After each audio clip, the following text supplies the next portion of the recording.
Want to welcome everyone to Global Markets Radio. Week ahead. I'm your host, Andrew Spanton. Sunday, April the 24th, 3:20 p.m. Eastern. Happy Easter, everyone. Best to you and your family. Enjoy the holiday. Happy Passover as well. That ends tomorrow.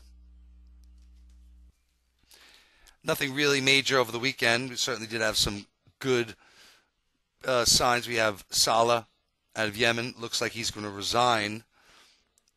That could be a good thing. The markets might be up on that. We had no major killings aside in Syria, where he killed 120 people. And Syria looks like it's going to go down, but that's probably a good thing for the markets. And in addition to that, Gaddafi threatening to have a slaughter in Misrata. But even there, it looks like things are going against him. Seems like it's a big bluff to me. But a ton of data this week. As you see here with the S&P close 1337. I mean, big level here. Big level. Should we take this out to the moon? To the moon. Certainly a leg up. Certainly a big breakout. And we could be talking about 1450. If you measure the move from 1340 down to what? 1250? Oh, baby. Tack it on. That's about 1430. That's 100 S&P points. So I don't know if it's going to get there, but certainly looks like 1340 is they're going to make a run for. And, you take a look at this chart, the S&P, it looks good. Closed strong. No real bad news over the weekend. But like I said, a ton of data coming out this week for the U.S. especially. We do have a bank holiday starting, still continuing tonight. And, one of the things we look at on the week ahead is the weekly chart. And, the problem I have with the weekly charts is they look great. Dollar looks disgusting on the weekly. And we saw the S&P looked still good. Now, we did, we'll talk about that shooting star we had on the euro dollar on Thursday. But when you take a look at this weekly, it doesn't really look the same, does it? That's an outside candle, baby. That's a big candle. Closing above previous week high. Came back from a monster pullback. That's bullish. You look at the dollar index, too. An outside candle to the downside. And we see here, you got that line where it is. We took out major support from 2009. So it really does look like we could be heading towards a whole 72 level. I mean, there's just air there. Now, that would take a lot. That would take Bernanke disappointing. More QE2. Or fulfillment of QE2. And it just doesn't, again, when you look at the daily chart on the euro, you get a little more excited. Ooh, look at that shooting star. Yeah. But remember, if you're a candlestick trader, it's always if-then. If shooting star, then you must have bearish engulfing. So while I completely believe that this could be true, I think this 45.20, 45 level would be huge on the daily. And then we easily could come in. But unless we take this out, unless the euro really takes out 45.20, 45, it's gonna look good. And once again, we look at the weekly chart to the moon. Again, that's an outside candle. That is a major bullish indicator. And we got outside candles all over the place. All over. So while, one of the things I'm going to be recommending my traders, we're going to be long, but I want to reverse should the euro get through this 45.58 level. But as far as numbers coming out this week, we got a ton on the U.S. side. New home sales tomorrow. It's a bank holiday in New Zealand, Australia, Switzerland, Europe, London. Come on. It's a bank holiday all day tomorrow. So things might be light tonight in Asia. Things might be light tonight in Europe. But new home sales out of the U.S., remember last month's disgusting number there, 250. Estimates for 280. But believe me, that's nothing compared to all the other numbers coming out. Tuesday morning, Asia, still a bank holiday. In Australia, we do get some numbers, though, leading index. Tuesday in Europe, we get London, CBI industrial order expectations. Sentan speaking, Case-Shiller on the U.S. side. Consumer confidence, Richmond Fed. Richmond Fed should be interesting there. 20 is the estimate. Consumer confidence, I think, is collapsing with higher oil prices. And we know Case-Shiller, that thing's collapsing also, down 3.2% year on year is the estimate. So I don't see how any of these numbers are going to be very good. Could be a nice possible turnaround Tuesday for the market, but maybe they'll price in more QE2. More QE3. 2.5. I don't know. Third base. But Wednesday morning, Tuesday night in New York, time we get big numbers out of Australia. Consumer price index Q1Q is supposed to be up 1.2%. The trim mean estimate 0.7 Q1Q. Still very high. And if you remember, producer prices out of Australia last week was to the moon. What, 1.2%? It's supposed to be up 1. So I would imagine CPI is certainly going to be higher there also. Business confidence out of New Zealand. Wednesday morning in Asia. Wednesday in Europe, we get preliminary GDP out of London. Remember, last quarter was down 0.5%. This is a big number. We got German CPI coming out. No exact time there, but supposed to be up 0.2% from last month's 0.5. I don't see how it's going to be that low. Mortgage approvals, Eurozone industrial new orders supposed to be up 1.6%. I don't know if they're going to be that good. U.S. core durable goods supposed to be up 1.6%. Remember, last month was down on the core side, 0.3. And the headline was down 0.6. It was a disgusting number. Obviously, Wednesday, the big day with Bernanke, so these numbers won't have as much of an impact as they might normally have. And, of course, making history, as Ben Bernanke is going to do the Trichet shuffle and actually do a press conference. Amazing. You think Greenspan would ever have done that? I don't know. Certainly took him long enough. Remember, when he came into taking over Greenspan, he said more transparency. It's been 6 years. Something like that, 5. But more of the statement, obviously, is going to be important, 12:30. But, of course, the press conference, that's at 2:15 p.m. Eastern. And, again, I'm going to be doing a FOMC free Wednesday. So those of you looking to take advantage of that, only people that have never tried my service. Some of you freebies who've tried my free Fridays, why don't you just sign up for a 1-week trial? You can do that if you've never done the trial before. That way you get me for a whole week. And this is a very big week. And remember, I have a premium chat room. You can read all about it on my website, globalfxradio.com. And remember, I'm in the chat room with my people for almost 4 hours a day, 8 a.m. Eastern to 10 a.m. Eastern, and 3:30 to roughly 5:15. You get to see this as I'm recording it live, interact with me, as well as get my take on any changes in economic numbers that come out, or the futures, yada, yada, yada. So again, those of you looking to take advantage of free Wednesday for FOMC, email info@globalfxradio.com. The first 10 will be allowed, and again, if you've done it before, please, you can email me, and if we don't get that good of a response, which it happens, you can certainly, maybe I'll be nice and let you in. But it should be a great day for trading, lots of volatility. And again, I'm not even going to judge. Shut up. So, big Wednesday. What's he going to say? What's the questions going to be like? I don't know. Third base. Steve Leisman's going to do it for CNBC. I can't believe it. That guy's stock price is going up, huh?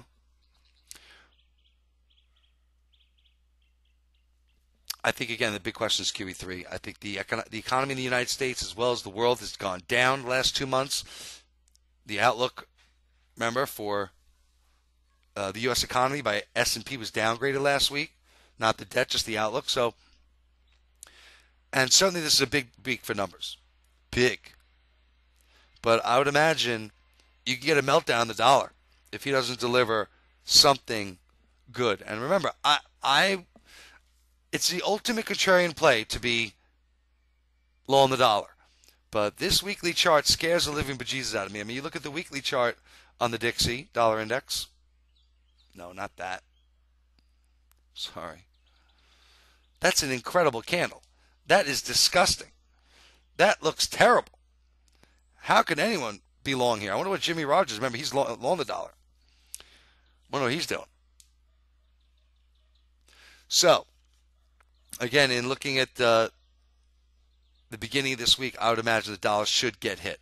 And again, if the euro does take out 145.15, it's going to look a lot worse. Also on Wednesday, we do get the New Zealand rate decision. No change expected there. One second.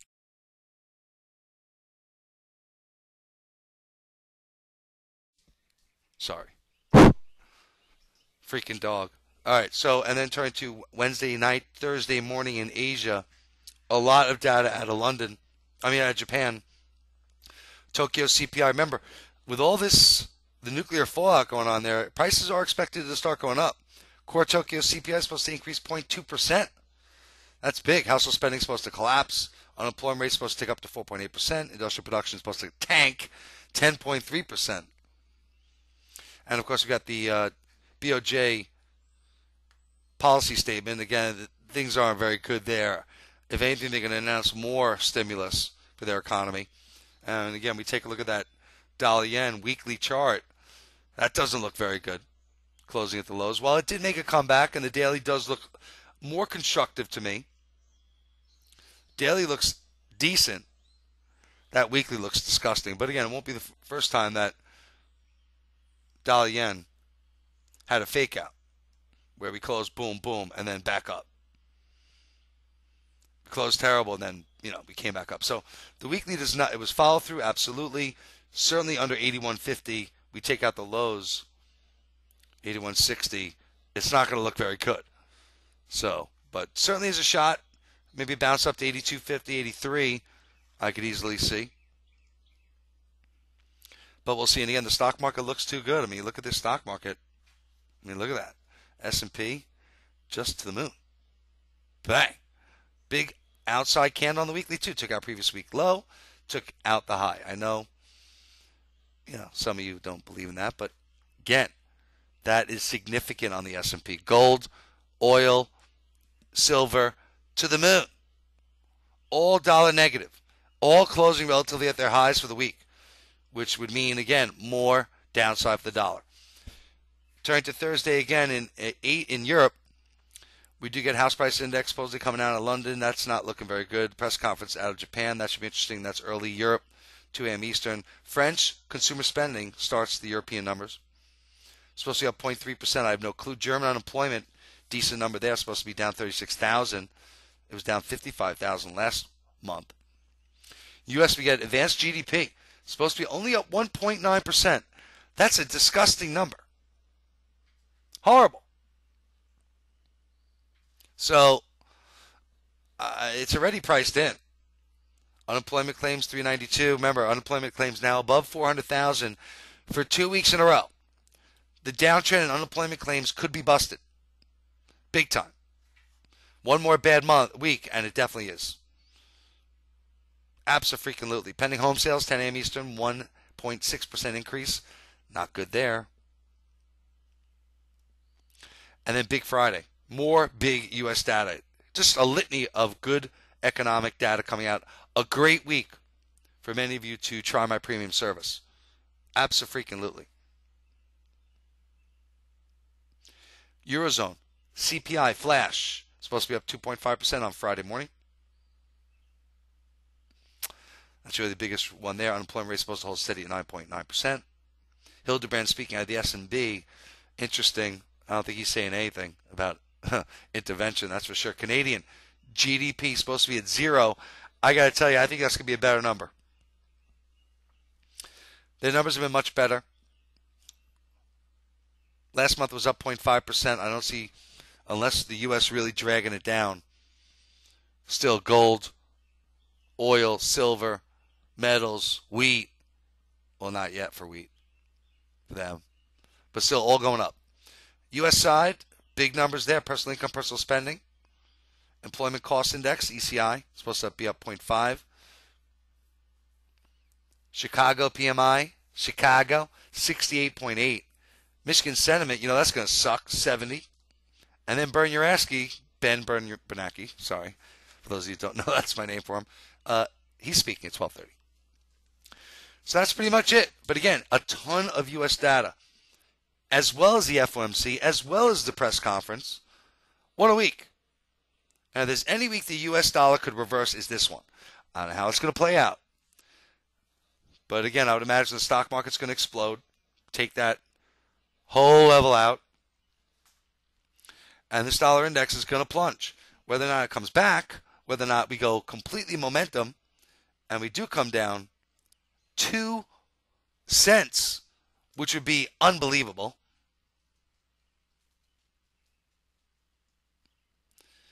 I mean, 2 whole cents on the dollar index, that is big. But again, we broke through major support here. There's really no support, maybe 82.50, 72.50. That would be a euro, 148, 147, easy. But again, you get that kind of an outside candle. That doesn't look very good. Again, the euro also on the weekly. Big candle. If you're a candlestick trader, technician, you got to be worried about that. And again, look where it held. It held ultimate channel line. They broke it out. They broke that channel line out. And notice where it stalled, where the pullback in the euro was. Bang! Right there. It broke it a little bit, but held the 10 exponential. So this is too bullish. Again, under 145, I'd be short, but other than that, I think you got to be long. Euro right now opening pretty much up 10 pips, no big deal there. Let's take a look at the dollar-yen weekly chart. Again, not looking very good, but I think we get at Fibonacci, and we're getting real close. 81.10, but again, under 81.50, 81.60, it's going lower. You can't be long. Nice little inside day, but again, Friday's data really doesn't count in my book. Cable, El Cable to you and me. Broken out, gone. Another one. Look at that outside candle. It's freaking gorgeous. It don't get no better than that. I mean, the closing strong. Yeah, there's a little wick, but still. Monster outside candle. It's going higher. And again, we got a channel line on the weekly. Fix that.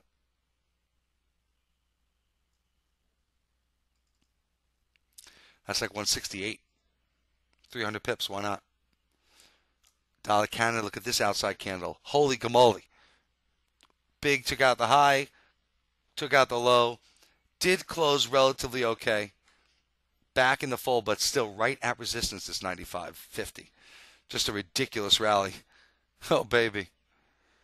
Sure, Canada. Dollar Swiss, another one, continues to go down. New closing low, 88.50. Say goodnight. Aussie dollar weekly chart also. Look how good this looks. Gone. Like the wind. 110. Here we come. Just gone. Amazing. Do I think it reverses this week? Absolutely. But you know what? We got more dollar downside first. How much? You just have to listen to my videos. Play it day by day. New Zealand monster comeback there also. Big pullback.